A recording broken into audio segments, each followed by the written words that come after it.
ಈ ಬಾರಿಯ ಚೈತ್ರ ಮಾಸದ ಶುಕ್ಲ ಪಕ್ಷದ ಏಕಾದಶಿ ನಾಡಿದ್ದು ಮಾರ್ಚ್ 29ನೇ ತಾರೀಕು ಭಾನುವಾರದಂದು ಬರ್ತಾ ಇದೆ. ಈ ಏಕಾದಶಿಯನ್ನು ಕಾಮದ ಏಕಾದಶಿ ಅಂತ ಕರೀತಾರೆ. ಇಂತಹ ಕಾಮದ ಏಕಾದಶಿ ನಾಡಿದ್ದು ಮಾರ್ಚ್ 29 ಭಾನುವಾರದಂದು ಬರ್ತಾ ಇದೆ. ಈ ಏಕಾದಶಿಯನ್ನು ಕಾಮದ ಅಂತ ಯಾಕೋಸ್ಕರ ಕರೀತಾರೆ ಅಂತ ಹೇಳಿದರೆ, ನಮ್ಮ ಆಸೆಯನ್ನು ಪೂರಣೆ ಮಾಡ್ತದೆ, ಮನಸ್ಸಿನ ಆಸೆಯನ್ನು ಪೂರಣೆ ಮಾಡುವಂತಹ ಏಕಾದಶಿ ಇದು ಅಂತ. ಅಂದರೆ ವಾಸ್ತವಿಕವಾಗಿ ಇದೊಂದೇ ಏಕಾದಶಿ ನಮ್ಮ ಆಸೆಯನ್ನು ಪೂರಣೆ ಮಾಡುತ್ತದೆ, ಉಳಿದ ಏಕಾದಶಿಗಳು ಮಾಡುವುದಿಲ್ಲ ಅಂತಲ್ಲ. ಇದು ಎಲ್ಲ ಏಕಾದಶಿಗಳಿಗೂ ಕೂಡ ಸಂಬಂಧಪಟ್ಟೇ ಇರುವಂಥದ್ದು. ಆದರೆ ಈ ಏಕಾದಶಿಯಲ್ಲಿ ಏಕಾದಶಿಗಳ ಆ ಒಂದು ಗುಣವನ್ನು ಹೊರಗೆ ಹಾಕ್ತಾ ಇದೆ ಅಷ್ಟೇ. ಅಂದರೆ ಮುಖ್ಯವಾಗಿ ಏಕಾದಶಿಯನ್ನು ಆಚರಿಸುವಂಥದ್ದು ಭಗವಂತನ ಪ್ರೀತಿಗಾಗಿ, ನಮ್ಮ ಕರ್ತವ್ಯವಾಗಿ. ನಮಗೆ ಭಗವಂತ ಇಲ್ಲಿ ಹುಟ್ಟಿಸಿದ್ದಾನೆ, ಬೇಕಾಗಿದ್ದನ್ನೆಲ್ಲ ಕೊಟ್ಟಿದ್ದಾನೆ. ಅಂತಹ ಭಗವಂತನಿಗೆ ಕೃತಜ್ಞತೆಯನ್ನು ಅರ್ಪಿಸುವಂತಹ ಕಾರ್ಯಕ್ರಮವೇ ಏಕಾದಶಿ ಉಪವಾಸ ಅನ್ನೋದು. ಇದು ಬಹಳ ಮುಖ್ಯವಾಗಿರೋದು. ನಂತರ ಎರಡನೆಯದ್ದಾಗಿ ನಮ್ಮ ಪಾಪಗಳನ್ನು ಕಳ್ಕೊಳ್ಳಿಕ್ಕೋಸ್ಕರ, ನಾವೇನು ಪಾಪವನ್ನು ಮಾಡ್ತಾ ಇರ್ತೇವೆ ಆ ಪಾಪವನ್ನು ಕಳ್ಕೊಳ್ಳಿಕ್ಕೆ ಸುಲಭವಾದಂತಹ ಪರಿಣಾಮಕಾರಿಯಾದಂತಹ ಮಾರ್ಗ ಏಕಾದಶಿ. ಅದನ್ನು ನಾವು ನೋಡ್ಕೊಂಬರ್ತಾ ಇದ್ದೇವೆ. ಅದೇ ರೀತಿ ನಮ್ಮ ಮುಂದಿನ ಉದ್ಧಾರಕ್ಕೆ ಬೇಕಾದಂತಹ ಪುಣ್ಯ ಸಂಪಾದನೆ, ಅದನ್ನು ಪಡಿಲಿಕ್ಕೋಸ್ಕರ ಏಕಾದಶಿಯ ಉಪವಾಸ ಅಥವಾ ಏಕಾದಶಿಯ ವ್ರತ. ಅಷ್ಟು ಮಾತ್ರ ಅಲ್ಲ, ಇಲ್ಲಿಯದ್ದು ನಮಗೇನಾದರೂ ಆಸೆ ಆಕಾಂಕ್ಷೆಗಳಿದ್ದರೆ ಅದೂ ಕೂಡ ಏಕಾದಶಿಯಿಂದ ಪೂರಣೆ ಆಗುತ್ತೆ. ಅಂದರೆ ಏಕಾದಶಿ ನಿತ್ಯಕರ್ಮ ಕಾಮ್ಯಕರ್ಮ ಎರಡೂ ಆಗಬಹುದು ಅಂತ ತಿಳಿಸ್ಲಿಕ್ಕೋಸ್ಕರ ಪುರಾಣಗಳು ಕಥೆಗಳನ್ನು ಹೇಳ್ಕೊಂಡು ಬರ್ತದೆ. ಆ ಕಥೆಯನ್ನು ನಾವೀಗಾಗಲೇ ಕೇಳಿದ್ದೇವೆ. ಹಾಗಿದ್ರೂ ಕೂಡ ಆಯಾ ಏಕಾದಶಿ ಎಲ್ಲದನ್ನು ನೆನಪು ಮಾಡಿಕೊಳ್ಳುವಂಥದ್ದು ಬಹಳ ಸೂಕ್ತವಾಗಿರುವಂಥದ್ದು. ಆ ಕಾರಣದಿಂದಾಗಿ ಕೃಷ್ಣ ಧರ್ಮರಾಜನಿಗೆ ಹೇಳಿದಂತಹ ಕಥೆ ಏನು ಅಂತ ಹೇಳಿದರೆ, ಹಿಂದೆ ವಸಿಷ್ಠರು, ಅವರಿಗೆ ಸೂರ್ಯವಂಶದಲ್ಲಿ, ಆ ವಸಿಷ್ಠರು ಸೂರ್ಯವಂಶದಲ್ಲಿ ಬಂದ ರಾಜ ದಿಲೀಪ, ಅವನಿಗೆ ಒಂದು ಕಥೆಯನ್ನು ಹೇಳ್ತಾರೆ ಈ ಕಾಮದ ಏಕಾದಶಿಗೆ ಸಂಬಂಧಪಟ್ಟ ಹಾಗೆ. ಅದನ್ನು ಕೃಷ್ಣ ಧರ್ಮರಾಜನಿಗೆ ಹೇಳ್ತಾನೆ. ಹಿಂದೆ ನಾಗಗಳೆಲ್ಲ ವಾಸ ಮಾಡುವಂತಹ ಪುಂಡರೀಕ ಮುಂತಾದ ನಾಗಗಳು ವಾಸ ಮಾಡುವಂತಹ ಪುರ ರತ್ನಪುರ ಅಂತ. ಅಲ್ಲಿ ರಾಜ ಪುಂಡರೀಕ ಅಂತ ರಾಜ. ಅವನು ಗಂಧರ್ವರು, ಕಿನ್ನರರು, ಅಪ್ಸರರು ಮುಂತಾದವರೊಟ್ಟಿಗೆ ತಾನು ಸಭೆಯಲ್ಲಿ ನರ್ತನ ಸಂಗೀತ ಕಾರ್ಯಕ್ರಮದಲ್ಲಿ ಭಾಗವಹಿಸ್ತಾ ಇದ್ದಾನೆ. ಆ ಸಂದರ್ಭದಲ್ಲಿ ಲಲಿತಾ ಎನ್ನುವಂತಹ ಒಬ್ಬ ಗಂಧರ್ವ, ಆ ಗಂಧರ್ವ ಅವನ ಪತ್ನಿ ಲಲಿತಾ ಅಂತ ಅವಳು. ಅವನಿಗೆ ಆ ಪತ್ನಿಯಲ್ಲಿ ಅಂದರೆ ಇಷ್ಟೇ, ಇವನು ಲಲಿತಾ, ಅವಳು ಲಲಿತಾ. ಆ ರೀತಿ ಇಬ್ಬರದ್ದು ವ್ಯತ್ಯಾಸ ಹೆಸರಿನಲ್ಲಿ. ಆ ಹೆಸರು ಒಂದೇ ಇರುವಂತೆ ಇವರ ಮನಸ್ಸು ಒಂದೇ ರೀತಿ ಇರುವಂಥದ್ದು. ಅಷ್ಟು ಅನ್ಯೋನ್ಯವಾಗಿ ಪ್ರೀತಿಯನ್ನು ಮಾಡ್ತಾರಂತೆ ಪತಿ ಪತ್ನಿಯರಿಬ್ಬರೂ ಕೂಡ. ಮನೆಯಲ್ಲಿ ಆನಂದವಾಗಿದ್ದಾರಂತೆ ಇಬ್ಬರೂ ಕೂಡ. ಅಷ್ಟಲ್ಲದೆ ಧನಧಾನ್ಯಗಳಿಂದಾಗಿ ಸಮೃದ್ಧವಾಗಿದೆ. ಇವನಿಗೆ ತನ್ನ ಪತ್ನಿಯ ಮೇಲೆ ಎಷ್ಟು ಪ್ರೀತಿ, ಅವಳಿಗೆ ಇವನ ಮೇಲೆ ಎಷ್ಟು ಪ್ರೀತಿ ಅಂದರೆ ಎಲ್ಲೂ ಹೋದರೂ ಕೂಡ ಅವನಿಗೆ ತನ್ನ ಪತ್ನಿಯದ್ದೇ ನೆನಪಾಗ್ತಾ ಇರ್ತದಂತೆ, ಅವಳಿಗೆ ತನ್ನ ಪತಿಯದ್ದೇ ನೆನಪಾಗ್ತಾ ಇರ್ತದಂತೆ. ಒಮ್ಮೆ ಈ ಪುಂಡರೀಕ ತನ್ನ ಸಭಾಂಗಣದಲ್ಲಿ, ಸಭೆಯಲ್ಲಿ ಗೀತ, ಗಾಯನ, ನರ್ತನ ಮುಂತಾದ ಕಾರ್ಯಕ್ರಮಗಳನ್ನೆಲ್ಲ ಆಯೋಜಿಸಿದ್ದಾನೆ. ಅದರಲ್ಲಿ ಈ ಲಲಿತಾ ಗಂಧರ್ವ ಏನಿದ್ದಾನೆ, ಇವನು ಹಾಡುಗಾರಿಕೆ, ಇವನು ಹಾಡುತ್ತಾ ಇದ್ದಾನೆ. ಹಾಡ್ತಾ ಇರುವಂತಹ ಸಂದರ್ಭದಲ್ಲಿ ಅವನಿಗೆ ಹೆಂಡತಿಯ ನೆನಪಾದಳು. ತನ್ನ ಪ್ರೀತಿಯ ಸುಂದರಿಯಾದ ಹೆಂಡತಿ ಅವಳು ನೆನಪಾದ ಕೂಡಲೇ ಆ ಕಡೆನೇ ಮನಸ್ಸು ಹೋಯಿತು. ಮನಸ್ಸು ಆ ಕಡೆ ಹೋಗ್ತಾ ಇದ್ದ ಹಾಗೆಯೇ ಈ ಕಡೆ ಇವನು ಹೇಳ್ತಾ ಇದ್ದ ಸಂಗೀತ ಏನಿದೆ, ಪದ್ಯ ಏನಿದೆ, ಅದು ಸ್ವಲ್ಪ ತಪ್ಪಿದಾಗ ಆಯಿತು. ರಾಗ, ತಾಳ, ಪದಗಳು ಎಲ್ಲ ಸ್ವಲ್ಪ ತಪ್ಪಿದಾಗ ಆಯಿತು. ಆ ಕಡೆ ಈ ಕಡೆ ಆಯಿತು. ಯಾಕಂದರೆ ಮನಸ್ಸು ಆ ಕಡೆ ಹೋದದ್ರಿಂದಾಗಿ. ವಾಸ್ತವಿಕವಾಗಿ ಇಲ್ಲಿ ತಿಳ್ಕೊಳ್ಬೇಕು ಅಂತ ಹೇಳಿದ್ರೆ, ನಾವು ಯಾವುದೇ ಒಂದು ಕಾರ್ಯಕ್ರಮದಲ್ಲಿದ್ದಾಗ, ಆ ಕಾರ್ಯಕ್ರಮದಲ್ಲಿ ಒಂದು ಜವಾಬ್ದಾರಿಯನ್ನು ವಹಿಸ್ಕೊಂಡಿದ್ದಾಗ ಆ ಜವಾಬ್ದಾರಿಗೆ ಅನುಗುಣವಾಗಿ ನಡ್ಕೊಳ್ಬೇಕಾದದ್ದು ಕರ್ತವ್ಯ. ಅದನ್ನು ಬಿಟ್ಟು ನಾವು ಕಾಮಕ್ಕೆ ವಶರಾಗಿ, ಕ್ರೋಧಕ್ಕೆ ವಶರಾಗಿ ಯಾವತ್ತೂ ಇರುವಂಥದ್ದು ಸರಿಯಲ್ಲ. ಇವನು ಕಾಮಕ್ಕೆ ವಶನಾಗಿಬಿಟ್ಟ. ಅದಕ್ಕಾಗಿ ಇಲ್ಲಿ ಸಂಗೀತ ತಪ್ಪಿ ಹೋಯಿತು. ಇದು ಆ ಪುಂಡರೀಕ ರಾಜ ಏನಿದ್ದಾನೆ ಅವನು ಗಮನಿಸಿದ. ಆದರೆ ಅಲ್ಲೇ ಇದ್ದಂತಹ ಒಬ್ಬ ವಿಷಪೂರಿತನಾದ ನಾಗ, ಅದೇ ಕರ್ಕೋಟಕ. ಆ ಕರ್ಕೋಟಕ ಇದನ್ನು ಗಮನಿಸಿದ. ಅವನಿಗೆ ತುಂಬ ಸಿಟ್ಟು ಬಂತು. ಸುಂದರವಾದಂತಹ ಸುಶ್ರಾವ್ಯವಾದ ಒಂದು ಹಾಡುಗಾರಿಕೆ ಆಗಬೇಕಾದ್ರೆ ಮಧ್ಯದಲ್ಲಿ ತಪ್ಪು ಹೋಯಿತು ಅಂತ ಹೇಳಿದರೆ, ಯಾಕಂದರೆ ನಾಗಗಳು ಈ ಗಾನವನ್ನು ಬಹಳಷ್ಟು ಇಷ್ಟಪಡ್ತವೆ ಅಂತ. ಆ ಕರ್ಕೋಟಕನಿಗೆ ಮಧ್ಯದಲ್ಲಿ ಇದು ಅಪಸ್ವರ ಬಂದದ್ದು, ತಪ್ಪಿ ಹೋದದ್ದು, ಇದರಿಂದಾಗಿ ಕೋಪ ಬಂದು ತಾನು ಶಾಪವನ್ನು ಕೊಟ್ಟ. ಏನು ಅಂತ ಹೇಳಿದರೆ, ಅಂದರೆ ಪುಂಡರೀಕನಿಗೆ ಹೇಳಿದ, ಕರ್ಕೋಟಕ ರಾಜನಿಗೆ. ಪುಂಡರೀಕನಾದರೂ, ರಾಜನಾದಂತಹ ಪುಂಡರೀಕನಾದರೂ ಶಾಪ ಕೊಟ್ಟ, ನೀನು ಬ್ರಹ್ಮರಾಕ್ಷಸ ಆಗೋಗು ಅಂತ ಶಾಪ ಕೊಟ್ಟ. ಅದರಿಂದಾಗಿ ಅವನು ರಾಕ್ಷಸ ರೂಪವನ್ನು ತಾಳಿದ. ಈ ಗಂಧರ್ವ ಲಲಿತ ತಾನು ರಾಕ್ಷಸ ರೂಪವನ್ನು ತಾಳಿದ. ಯಾವ ರೀತಿ ಅಂತ ಹೇಳಿದರೆ, ಭಯಂಕರವಾದ ಕಣ್ಣುಗಳು, ಅದು ವಿರೂಪವಾದ ಕಣ್ಣುಗಳು, ನೋಡಿದರೇ ಭಯ ಉಂಟು ಮಾಡಬೇಕು ಅಂಥ ಕಣ್ಣುಗಳಾಗಿ. ಇವನ ತೋಳುಗಳಾದರೂ ಬಾಹು ಯೋಜನ ವಿಸ್ತೀರ್ಣ, 1 ಯೋಜನದಷ್ಟು ದೊಡ್ಡದಾದಂತಹ ಕೈಗಳು. ಇನ್ನು ಒಂದೊಂದು ಕಣ್ಣುಗಳು ಸೂರ್ಯ ಚಂದ್ರನ ಹಾಗೆ ಅಂದ್ರೆ ಅಂಥ ದೊಡ್ಡ ಕಣ್ಣು. ಇವನ ಕುತ್ತಿಗೆ ಆದರೂ ಪರ್ವತದ ಆಕಾರದ ಕುತ್ತಿಗೆ. ನಂತರ ಒಂದೊಂದು ಈ ಮೂಗು ಅಂತ ಹೇಳಿದರೆ ಗುಹೆ ಇದ್ದಾಗಿದೆ ಅಂತಹ ಮೂಗು. ಈ ರೀತಿ ದೊಡ್ಡ ದೇಹ, ಭಯಂಕರವಾದ ದೇಹ. ಅಂಥ ದೇಹದಿಂದ ಕೂಡಿಕೊಂಡವನಾಗಿ ತನ್ನ ಪಾಪದ ಫಲವನ್ನು ಅನುಭವಿಸ್ತಾ ರಾಕ್ಷಸ ಜನ್ಮದಲ್ಲಿ ತಿರುಗುತ್ತಾ ಇದ್ದಾನಂತೆ. ಆದರೆ ಒಳಗಿನಿಂದ ತುಂಬ ದುಃಖಿತನಾಗಿದ್ದಾನೆ. ರಾಕ್ಷಸ ಜನ್ಮ ಅಂತ ಹೇಳುವುದು ಸುಖಕರವಾದ ಜನ್ಮ ಏನಲ್ಲ, ಅದು ಪಾಪಿ ಜನ್ಮ. ಆದರೆ ಏನು ಅಂದರೆ, ಇನ್ನೊಬ್ಬರಿಗೆ ತಾನು ಹೆದರಿಸಿಕೊಂಡು ಬೆದರಿಸಿಕೊಂಡು ಬದುಕುವಂಥದ್ದು, ಇನ್ನು ಆ ಮಾಂಸವನ್ನು ತಿನ್ನುಕೊಂಡು ಮನುಷ್ಯರನ್ನು ಭಕ್ಷಿಸಿಕೊಂಡಿರುವಂತಹ ಜನ್ಮ. ಅಂಥ ಜನ್ಮದಲ್ಲಿ ಸುತ್ತುತ್ತಾ ಇದ್ದಾನೆ ಇವನು. ಇವನ ಪತ್ನಿ ಲಲಿತಾ, ಅವಳಾದರೂ ತನ್ನ ಗಂಡನನ್ನು ಬಿಟ್ಟಿರಲಾರದೆ, ಗಂಡ ರಾಕ್ಷಸನಾಗಿದ್ದರೂ ಕೂಡ ರಾಕ್ಷಸನ ಹಿಂದೆಯೇ ಅವಳು ತಿರುಗುತ್ತಾ ಇದ್ದಾನಂತೆ. ಇವನಾದರೂ ಪಾಪದ ಮೇಲೆ ಪಾಪ ಮಾಡಿಕೊಂಡು, ಒಂದು ಚೂರು ದಯಾ ದಾಕ್ಷಿಣ್ಯ ಇಲ್ಲದೆ ಮನುಷ್ಯರನ್ನು ತಿಂದು ಹಾಕ್ತಾ, ಇಷ್ಟಾದರೂ ರಾತ್ರಿ ಸುಖ ಇಲ್ಲ, ಹಗಲಲ್ಲಿ ಸುಖ ಇಲ್ಲ, ಆ ರೀತಿ ತಾನು ಬದುಕ್ತಾ ಇದ್ದಾನಂತೆ. ಅವನ ಪತ್ನಿ ಇವನ ಈ ಅವಸ್ಥೆಯನ್ನು ಕಂಡು, ಅಯ್ಯೋ ಪಾಪದ ಮೇಲೆ ಪಾಪ ಮಾಡ್ತಾ ಇದ್ದಾನೆ, ಆ ಕಡೆ ಪಾಪ ಮಾಡಿದರೂ ಸುಖ ಇಲ್ಲ, ದುಃಖವನ್ನು ಅನುಭವಿಸ್ತಾ ಇದ್ದಾನೆ ಅಂತ ಹೇಳಿ ತಾನು ದುಃಖಿಸ್ತಾ ಅವನೊಟ್ಟಿಗೆ ತಿರುಗುತ್ತಾ ಇದ್ದಾಳೆ. ಒಮ್ಮೆ ಇವನು ಋಷ್ಯಶೃಂಗ ಮುನಿಗಳ ಆಶ್ರಮದ ಬಳಿಗೆ ಹೋದ. ಇವನಿಂದನೇ ಅವನ ಪತ್ನಿಯೂ ಕೂಡ ಹೋದ್ಲು. ಅಲ್ಲಿ ಋಷ್ಯಶೃಂಗ ಮುನಿಗಳಿದ್ದಾರೆ. ಅವರ ಮುಂದೆ ಹೋಗಿ ಇವಳು ನಮಸ್ಕಾರವನ್ನು ಮಾಡಿದ್ಲು. ಅವರು ಕೇಳ್ತಾರೆ, ಋಷ್ಯಶೃಂಗ ಮುನಿಗಳು, ಏನಮ್ಮ, ಯಾಕೋಸ್ಕರ ಬಂದಿದೆಯಾ, ಏನು ಕಥೆ ಅಂತ. ಅದಕ್ಕೆ ಅವಳು ಎಲ್ಲ ಕಥೆಯನ್ನು ಹೇಳ್ತಾಳೆ. ತನ್ನ ಗಂಡನಿಗೆ ಶಾಪ ಸಿಕ್ಕಿದಂತಹ ಕಥೆಯನ್ನೆಲ್ಲ ಹೇಳ್ತಾಳೆ. ಅದನ್ನು ಕೇಳಿದಂತಹ ಋಷ್ಯಶೃಂಗ ಮುನಿಗಳು, ನೋಡು, ನೀನು ಯಾವ ಸಂದರ್ಭದಲ್ಲಿ ಬಂದಿದೆಯಾ, ಈಗ ಸಮೀಪದಲ್ಲಿಯೇ ಚೈತ್ರ ಮಾಸದ ಶುಕ್ಲ ಪಕ್ಷದ ಏಕಾದಶಿ ಬರ್ತಾ ಇದೆ, ಅದೇ ಕಾಮದ ಏಕಾದಶಿ. ಈ ಏಕಾದಶಿ ವ್ರತವನ್ನು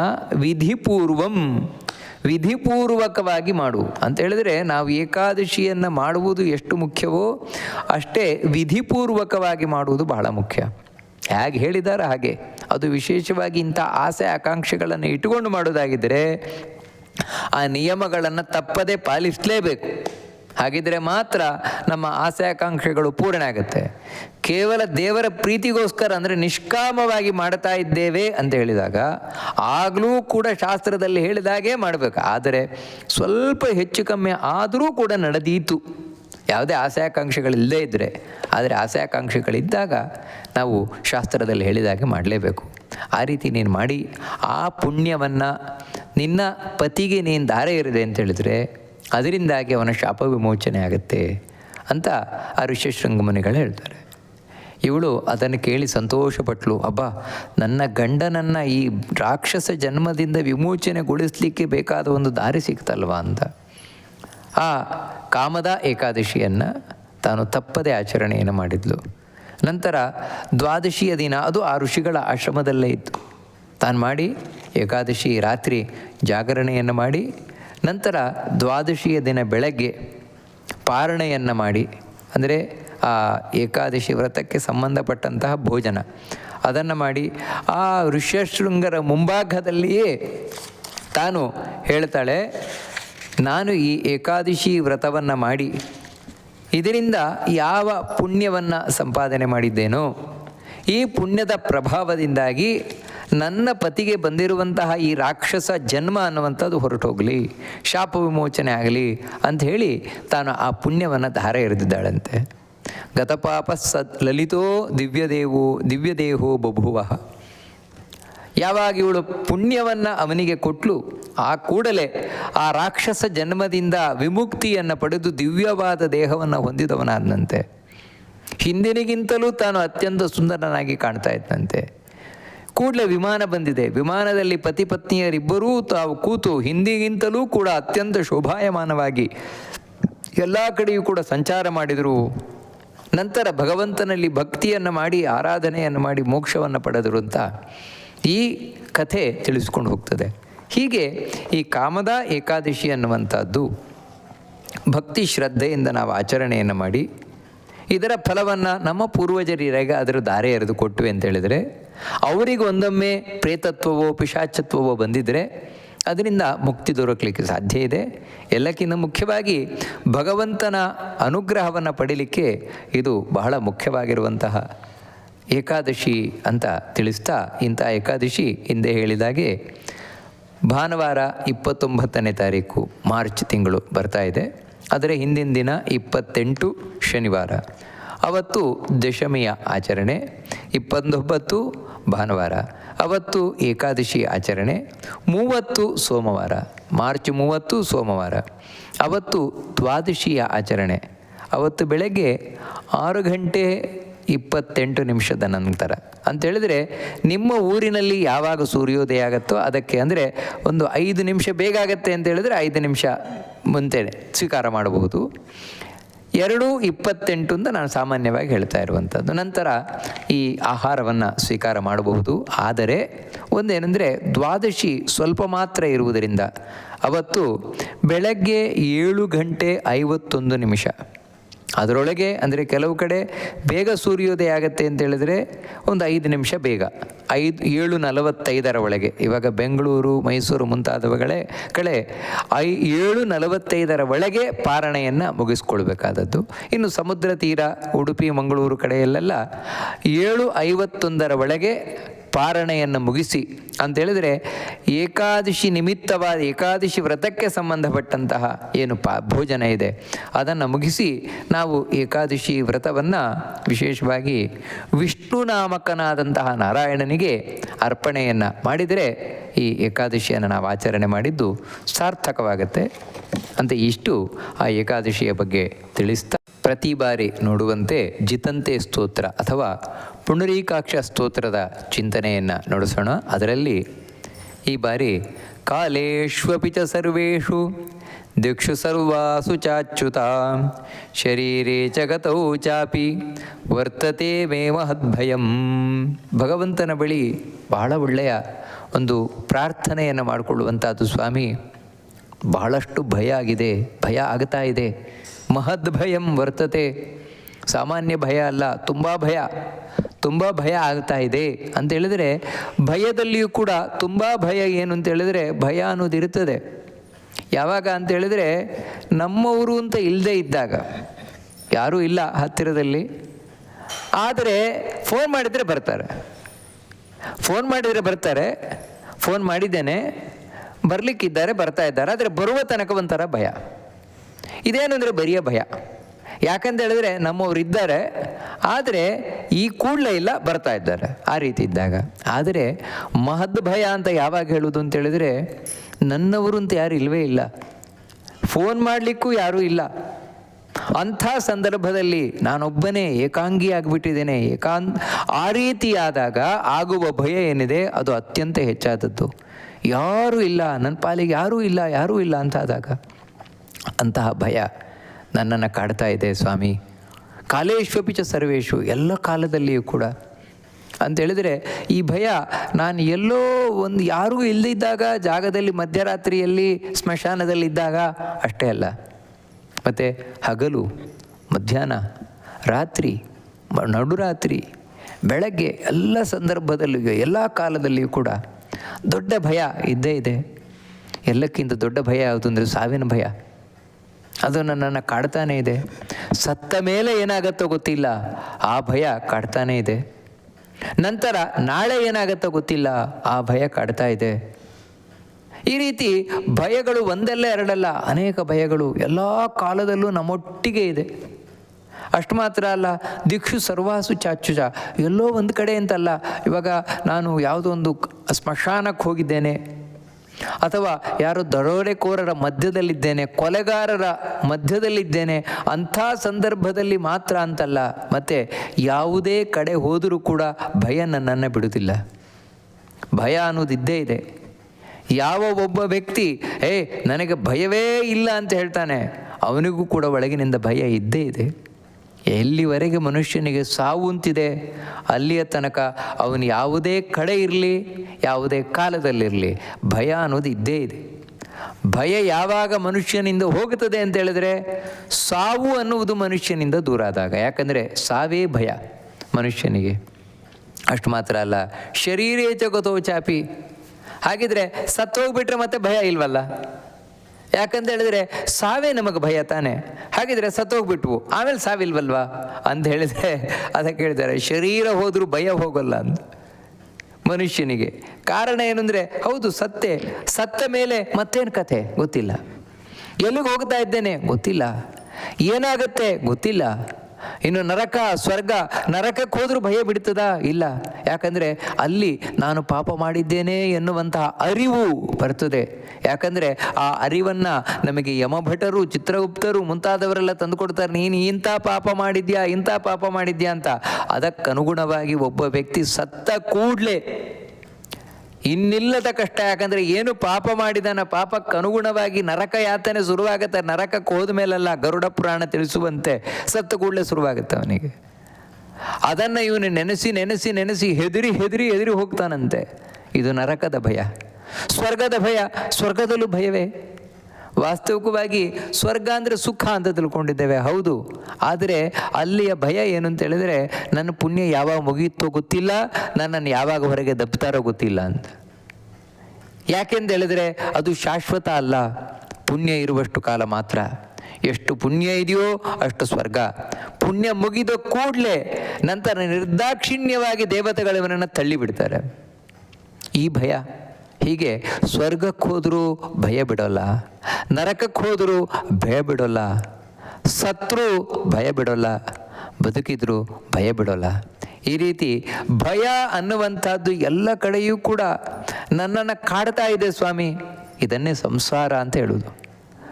ಭಯದಲ್ಲಿಯೇ ಬಿದ್ದು ಒದ್ದಾಡುವುದು ಸಂಸಾರ.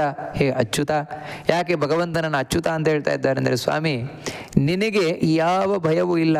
ಯಾಕಂತ ಹೇಳಿದ್ರೆ ನಿನ್ನ ಸ್ಥಾನ, ಸರ್ವೋತ್ತಮತ್ವ ಸ್ಥಾನದಿಂದ ಯಾವತ್ತೂ ಜಾರುವುದೇ ಇಲ್ವಲ್ಲ ನೀನು. ಅದಕ್ಕೋಸ್ಕರ ಅಂಥ ನಿನ್ನ ಬಳಿ ಅಂದರೆ ಈ ರೀತಿ ಒದ್ದಾಡ್ತಾ ಇರುವ ನಾನು ನಿನ್ನ ಬಳಿ ಏನು ಕೇಳ್ಕೊಳ್ತೇನೆ ಅಂದರೆ, ತ್ವತ್ಪಾದ ಕಮಲಾದನ್ಯನ್ನ ಮೇ ಜನ್ಮಾಂತರೇಷ್ವಪಿ ನಿಮಿತ್ತಂ ಕುಶಲಸ್ಯಾಸ್ತಿ ಏನ ಗಚ್ಛಾಮಿ ಸದ್ಗತಿಂ. ಸ್ವಾಮಿ ನನಗೆ ಒಳ್ಳೇದಾಗಬೇಕು ಅಂತ ಹೇಳಿದರೆ, ನಾನು ಒಳ್ಳೆ ಸದ್ಗತಿ ಪಡಿಬೇಕು ಅಂತ ಹೇಳಿದರೆ, ಈ ಭಯ ಇಲ್ಲದ ಜಾಗವನ್ನು ಹೋಗಿ ಸೇರ್ಕೊಳ್ಬೇಕು, ಅದೇ ಭಗವಂತನ ಲೋಕ, ಸಲ್ಲೋಕ. ಅದನ್ನು ಸೇರ್ಕೊಳ್ಬೇಕು ಅಂದರೆ ನನಗೆ ಬೇರೆ ಯಾವುದು ಗತಿಯೇ ಇಲ್ಲ, ಬೇರೆ ಯಾವುದು ಕಾರಣ ಇಲ್ಲವೇ ಇಲ್ಲ. ಒಂದೇ ಒಂದು ನನಗಿರುವ ಆಸರೆ ಏನು ಅಂದರೆ, ತ್ವತ್ಪಾದ ಕಮಲಾದ, ನಿನ್ನ ಪಾದ ಕಮಲಗಳು. ನಿನ್ನ ಪಾದ ಕಮಲಗಳಲ್ಲದೆ ಅಂದರೆ ನಿನ್ನ ಕಾಲನ್ನು ಹಿಡ್ಕೊಳ್ಳೋದಲ್ಲದೆ ಮತ್ತೆ ಬೇರೆ ನನಗೆ ಉಪಾಯವೇ ಇಲ್ಲ ಅಂತ ಹೇಳ್ತಾ ಇದ್ದಾನೆ. ಇದನ್ನು ಹೇಳೋದು, ಅನ್ಯಥಾ ಶರಣಂ ನಾಸ್ತಿ ತ್ವಮೇವ ಶರಣಂ ಮಮ ತಸ್ಮಾತ್ ಕಾರುಣ್ಯ ಭಾವೇನ ರಕ್ಷ ರಕ್ಷ ಜನಾರ್ದನ. ಹೇ ಸ್ವಾಮಿ ಜನಾರ್ದನ ಕೃಷ್ಣ, ನಿನ್ನ ಪಾದ ಕಮಲಗಳಲ್ಲದೆ ನನಗೆ ಇಲ್ಲವೇ ಇಲ್ಲ. ಈ ಜನ್ಮ ಅಲ್ಲ, ಜನ್ಮ ಜನ್ಮಾಂತರೇಶ್ವಪಿ, ಪ್ರತಿಯೊಂದು ಜನ್ಮದಲ್ಲಿಯೂ ಕೂಡ ನಾನು ಈ ಭಯದಿಂದ ತತ್ತರಿಸಿ ಹೋಗ್ತಾ ಇದ್ದೇನಲ್ವ, ಆ ಭಯದಿಂದ ನಿವಾರಣೆಯನ್ನು ಪಡಿಬೇಕು, ಆ ಅಭಯಪ್ರದವಾದ ಲೋಕವನ್ನು ಹೋಗಿ ಸೇರಿಕೊಳ್ಳಬೇಕು ಅಂತ ಹೇಳಿದರೆ ನೀನೇ, ನಿನ್ನ ಪಾದವೇ ಗತಿ ಸ್ವಾಮಿ. ಅಂದರೆ ಅದನ್ನೇ ನಾನು ಆಶ್ರಯಿಸ್ತಾ ಇದ್ದೇನೆ, ಅದೇ ನನಗೆ ಕೊಡು. ನಿನ್ನ ಪಾದವನ್ನು ಕೊಡು, ಪಾದವ ತೋರು ಶ್ರೀರಾಮ ಅಂತ ಹೇಳಿದಾಗೆ ನಿನ್ನ ಪಾದ ಕಮಲವನ್ನು ಕೊಡು, ಅದನ್ನು ಆರಾಧನೆಯನ್ನು ಮಾಡುವಂತಹ ಬುದ್ಧಿಯನ್ನು ಕೊಡು, ಆ ಭಾಗ್ಯವನ್ನು ಕೊಡು ಅಂತ ಆ ಪುಂಡರೀಕಾಕ್ಷ ಸ್ತೋತ್ರದಲ್ಲಿ ಭಗವಂತನ ಬಳಿ ಯಾವ ರೀತಿ ಮಗು ಅಪ್ಪನ ಬಳಿ ತನ್ನ ಕಷ್ಟವನ್ನು ಹೇಳಿಕೊಳ್ತದೆ, ನನಗೆ ಭಯ ಆಗ್ತಾ ಇದೆ ಅಪ್ಪ ಅಂತ, ಆ ರೀತಿ ನಾವು ಭಗವಂತನ ಬಳಿ, ಜಗತ್ತಿನ ತಂದೆಯಾದ ತಾಯಿಯಾದ ಭಗವಂತನ ಬಳಿ ನಮ್ಮ ಈ ಭಯವನ್ನು ತೋಡಿಕೊಳ್ಳುವಂಥದ್ದು. ಆ ಭಗವಂತನ ಬಳಿ ಸ್ವಾಮಿ ನೀನೇ ಆಸರೆ, ಅದಕ್ಕಾಗಿ ನೀನು ನನಗೆ ನಿನ್ನ ಪಾದವನ್ನು ಕೊಡಬೇಕು, ನಿನ್ನ ಪೂಜೆಯನ್ನು ಕೊಡಬೇಕು, ನಿನ್ನಲ್ಲಿ ಭಕ್ತಿಯನ್ನು ಕೊಡಬೇಕು. ಈ ರೀತಿ ಪ್ರಾರ್ಥನೆಯನ್ನು ಮಾಡಿಕೊಳ್ಳುವಂತಹ ಈ ಸ್ತೋತ್ರ ತುಂಬ ಸುಂದರವಾದ ಸ್ತೋತ್ರ. ಇದನ್ನು ನಾವು ಯಾವತ್ತೂ ನೆನಪು ಮಾಡಿಕೊಳ್ಬೇಕಾದದ್ದು ಅಂತ ಹೇಳ್ತಾ ಈ ಉಪನ್ಯಾಸವನ್ನು ಮಧ್ವಾಂತರ್ಗತ ಭಗವಂತನಿಗೆ ಅರ್ಪಣೆಯನ್ನು ಮಾಡೋಣ. ಶ್ರೀಕೃಷ್ಣ ಅರ್ಪಣಮಸ್ತು.